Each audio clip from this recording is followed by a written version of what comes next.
আসসালামু আলাইকুম। প্রিয় ভাইরা কেমন আছেন? আশা করি সকলে ভালো আছেন এবং সুস্থ আছেন। দেশ ও প্রবাস থেকে যারা আমার এই ভিডিওটি দেখতেছেন অবশ্যই আমার চ্যানেলটি সাবস্ক্রাইব করে দেবেন। প্রিয় ভাইরা, আজ 2 মার্চ ঢাকা ভিএফএস গ্লোবালের যে সর্বশেষ আপডেট, সেই আপডেট দিয়ে আপনাদের আজকের ব্লগটি শুরু করছি। আপনারা ঢাকা ভিএফএস গ্লোবালের যে আপডেট, আজকে চমৎকার কিছু আপডেট আছে যে আপডেটগুলো আপনাদের আগেই দিয়ে নিই। প্রিয় ভাইরা, আজকে ঢাকা ভিএফএস গ্লোবালে পর্যাপ্ত পরিমাণে মানুষ ছিল এবং আজকে সবচেয়ে আনন্দের বিষয় হচ্ছে দীর্ঘদিন পর আজকে ঢাকা ভিএফএস গ্লোবাল থেকে সর্বশেষ যতটুকু জানতে পেরেছি প্রায় 50-এরও অধিক ওয়ার্ক ভিসা আজকে হয়েছে। প্রিয় ভাইরা, আপনারা অনেক দিন ধরে অপেক্ষা আছেন যে ওয়ার্ক ভিসা আসলে অনেক দিন ধরে তেমন একটা দেখা যাচ্ছে না, কিন্তু আজকে যে পরিমাণ ওয়ার্ক ভিসা দেখা গিয়েছে তা আসলে অনেক দিন পর স্বস্তিদায়ক। এবং একটা জিনিস আপনাদের অবগত করি যে গতকালকেও পরবর্তীতে বেশ কিছু ওয়ার্ক ভিসা হয়েছে। এখন একটা জিনিস ধারাবাহিকভাবে বোঝা যাচ্ছে যে বর্তমান সময়ে যেহেতু বেশ কিছু পাসপোর্ট সাবমিট হচ্ছে, তাই ওয়ার্ক ভিসার পরিমাণ ইনশাআল্লাহ সামনে প্রতিনিয়তই বাড়তে থাকবে। অর্থাৎ এখন থেকে প্রতিনিয়তই ওয়ার্ক ভিসার কার্যক্রমটা আপনারা পরিলক্ষিত হবে এবং আপডেটগুলো খুব সুন্দর আপডেট সামনে পাবেন ইনশাআল্লাহ, আশা করা যাচ্ছে। এবং আরও একটি বিষয় বলে রাখি, এই যে ওয়ার্ক ভিসাগুলো হয়েছে তার মধ্যে 2023 সালেরও ওয়ার্ক ভিসা ছিল। দেখেন, যারা 2023 সালে ওয়ার্ক ভিসাগুলো পাচ্ছেন আপনারা একেবারে নিশ্চুপ হয়ে আছেন, কারণ ওয়ার্ক ভিসা যে 2023 সালে দিচ্ছে এটা অনেকেই জানেনই না। অনেকেই কিন্তু মেসেজ পাচ্ছে, ভিসা রেডির মেসেজ পাচ্ছে এবং জমা দিয়ে ভিসা নিয়ে চুপ করে চলে যাচ্ছে। আর আরেকটি বিষয় আপনাদের বলে রাখি যে 2024 সালে যারা জমা দিয়েছিলেন তাদেরও কিন্তু অনেকেরই ভিসা হচ্ছে, তবে রিজেক্টের পরিমাণটা বেশি, তাই ভিসাটা ওই রকমভাবে চোখে লাগে না। তবে ওয়ার্ক ভিসা কিন্তু অনেকেই পাচ্ছেন এবং এর মধ্যে যারা ওয়েব ফর্মের মাধ্যমে 2025 সালের অক্টোবরের 1 তারিখের ক্লিক ডেতে অংশগ্রহণ করেছিলেন এবং জানুয়ারি মাসে যারা নুলস্থা পেয়েছেন, অনেকে ফেব্রুয়ারি মাসে নুলস্থা পেয়েছেন, তারা কিন্তু অনেকেই এখন জমা দিচ্ছেন, নিয়মিত জমা দিচ্ছেন। প্রতিদিন কমসে কম গড়ে 15 থেকে 20টি ফাইল জমা হচ্ছে ভিএফএস গ্লোবালে।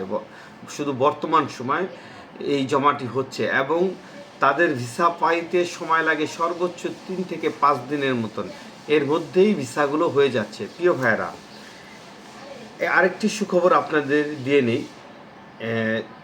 যারা কোম্পানি অঞ্চলগুলোতে কাগজ জমা করেছেন এবং আপডেট করার পরও রিজেক্ট খাচ্ছেন, অথবা আপনার মালিক সব কিছু এখনও সঠিক থাকার পরও আপনাকে রিজেক্ট দিয়ে দিয়েছে, আপনাদের জন্য একটি সুখবর হচ্ছে অনেক মালিকের কাছে রিসেন্টলি যতটুকু জানতে পেরেছি, মানে কয়েকজন মালিকের কাছে অলরেডি রিজেক্ট খাওয়ার পরও কমিউনিকেশন এসেছে, তার কিছু কাগজ চেয়েছে, আপডেট কাগজ চেয়েছে। সেই কাগজগুলো যদি সে দিয়ে দেয় তাহলে অবশ্যই 26-এর ডেটে তার 23-এর কোঠার নুলস্থা 26-এর ডেটে আবার নতুন করে রিইস্যু হবে এবং ওই নুলস্থা দিয়ে ওয়েব ফর্মের মাধ্যমে আবেদন করলে ইনশাআল্লাহ সে ভিসা পেয়ে যাবে।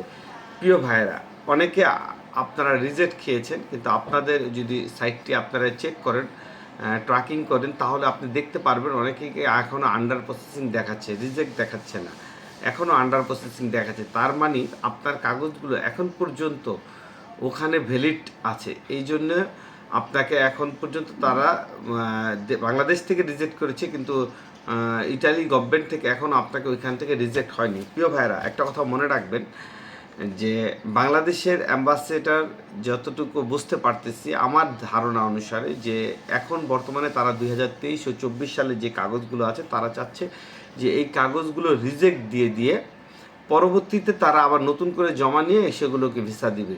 তারা তাদের দায়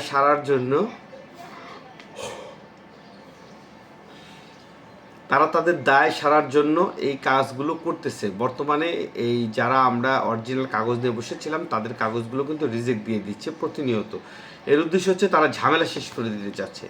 তাই আপনারা মনে রাখবেন, আপনারা এখনও রিজেক্ট খেলে অনেক কিছুই করার আছে। যারা নতুন করে আবেদন করেননি, অর্থাৎ যারা নতুন করে আবেদন করেননি তারা হাল ছাড়বেন না, তারা সর্বশেষ পরিস্থিতিটা দেখার চেষ্টা করবেন। কিন্তু যারা নতুন করে জমা দিয়েছেন অনেকেই জমা দিয়েছেন, কিন্তু যারাও নতুন করে জমা দিয়েছেন তাদের আসলে যদি রিজেক্ট খেয়ে যান তাহলে আপনারা অবশ্যই চুপচাপ থাকেন, আপনারা অপেক্ষা করেন নতুন নুলস্থার জন্য। যদি নতুন নুলস্থা পান তাহলে তার কোনো কথাই নেই। তাই আমি আপনাদেরকে বলবো, যারা জমা দেননি 2026-এ তারা অপেক্ষা করেন এবং ধৈর্য ধারণ করেন যে সর্বশেষ পরিস্থিতি কী হয় সেটা জানার জন্য। প্রিয় ভাইরা, আপনাদের যে ইনফরমেশনগুলো দিই ইনশাআল্লাহ যতটুকু পারি আমি অথেন্টিক একেবারে রিয়েল ইনফরমেশন দেওয়ার সবসময় চেষ্টা করি, কারণ আপনাদের ইনফরমেশন দেওয়াই আমার কাজ। আর আরেকটি বিষয় হচ্ছে, প্রিয় ভাইরা, আপনারা যারা 2026 সালে আবেদন করেছেন অনেকেই জানতে চাচ্ছেন কোঠার বিষয়টা। আপনাদের একটা কথা বলি যে এগ্রিকালচার এবং স্পন্সারের যে কোঠাগুলো দেওয়া হয়েছিল সেই কোঠাগুলো কিন্তু আমি দুটোটাই পোস্ট করেছি আমার ফেসবুক পেজে এবং পাশাপাশি আমার ইউটিউব চ্যানেলেও আমি পোস্ট করেছি, আপনারা দোনো জায়গায় দেখে নিতে পারেন। কিন্তু শুধুমাত্র এগ্রিকালচার এবং স্পন্সার ভিসার কোঠা দেওয়া হয়েছে, কিন্তু ডোমেস্টিক এবং এগ্রিকালচার যেটা রেস্টুরেন্ট খাতে এই দুইটা জায়গার কিন্তু এখনও কোঠা দেওয়া হয়নি। তাই আমি আপনাদের বলছি, যদি এই কোঠাগুলো দেওয়া হয় অবশ্যই আমি আপনাদের সেই কোঠাগুলো আবারও পোস্ট করে দেবো এবং আপনাদেরকে জানিয়ে দেবো। কিন্তু যতক্ষণ পর্যন্ত ওই কোঠাগুলো না রেডি হচ্ছে ততক্ষণ পর্যন্ত এটা আসলে বলা সম্ভব না। এবং আপনারা অনেকে প্রশ্ন করেন যে আসলে আপনাদের কাগজ হবে কি হবে না, দেখেন, এবং কিছু কিছু মালিক কিন্তু মাধ্যম কিন্তু তার ক্লায়েন্টদের জানিয়ে দিচ্ছে যে তার কাগজটি কোঠার ভিতরে আছে। মনে রাখবেন, যাদের কাগজগুলো কোঠার ভিতরে আছে এই কথাটা যারা বলতেছে তাদের জন্য সবচেয়ে বড় সুখবর হচ্ছে ইনশাআল্লাহ তারা নুলস্থ পাবে, এটা মোটামুটি একটা কনফার্ম থাকতে পারেন যারা কোঠার ভিতরে পড়ে গিয়েছেন। এবং যারা কোঠার ভিতরে পড়েননি তারা একটু ধৈর্য ধরেন যে কোন সময় আপনারটা কোঠার ভিতরে পড়ে। এমনও হতে পারে যে আপনার হয়তো কোথাও মিসিং আছে, কাগজে কোথাও একটু দুর্বলতা আছে, সেই জন্য আপনার কাগজটা এখনও কোঠায় পড়েনি, কিন্তু পরবর্তীতে দেখবেন যে ইনশাআল্লাহ ধারাবাহিকভাবে আপনার কাগজও কোঠার ভিতরে চলে আসবে। যখনই কোঠার ভিতরে চলে আসবে তখনই দেখবেন যে আপনার নুলস্থাটা উঠবে ইনশাআল্লাহ। তাই আমি আপনাদেরকে বলবো, ধৈর্য হারা হবেন না, যে কোনো জায়গায় একটু অপেক্ষা করেন। দেখেন, দীর্ঘদিন অপেক্ষা করার পরও আমরা যখন রিজেক্ট হচ্ছি, আমরা যদি ধৈর্য হারা হয়ে যায় তাহলে আমাদের সব কিছু ব্যর্থ হয়ে যাবে। কিন্তু আমরা যদি চেষ্টা করি ইনশাআল্লাহ আবারও সময় সামনে আছে। যারা 26-এ জমা দিতে পারেননি তারা 27-এ জমা দেবেন, যারা 27-এ পারবেন না তারা 28-এ জমা দেবেন। সুযোগ যেহেতু আছে সেহেতু এটা কাজে লাগান। তাই আমি আপনাদেরকে বলবো, যারা এখন পর্যন্ত অপেক্ষায় আছেন বা টেনশন করতেছেন, আল্লাহ ভরসা, আপনারা আল্লাহর উপর তাওয়াক্কুল করে থাকেন। যেহেতু অলরেডি এগ্রিকালচারের নুলস্থা ওঠা শুরু হয়েছে এবং সামনে হয়তো এগ্রিকালচার যেটা রেস্টুরেন্ট খাতের সেটাও নুলস্থা বের হবে, পর্যায়ক্রমে আপনার স্পন্সর এবং ডোমেস্টিক ভিসারও আপনারা নুলস্থা পেয়ে যাবেন। 1 মাসের পর থেকে আপনারা ইনশাআল্লাহ দেখবেন যে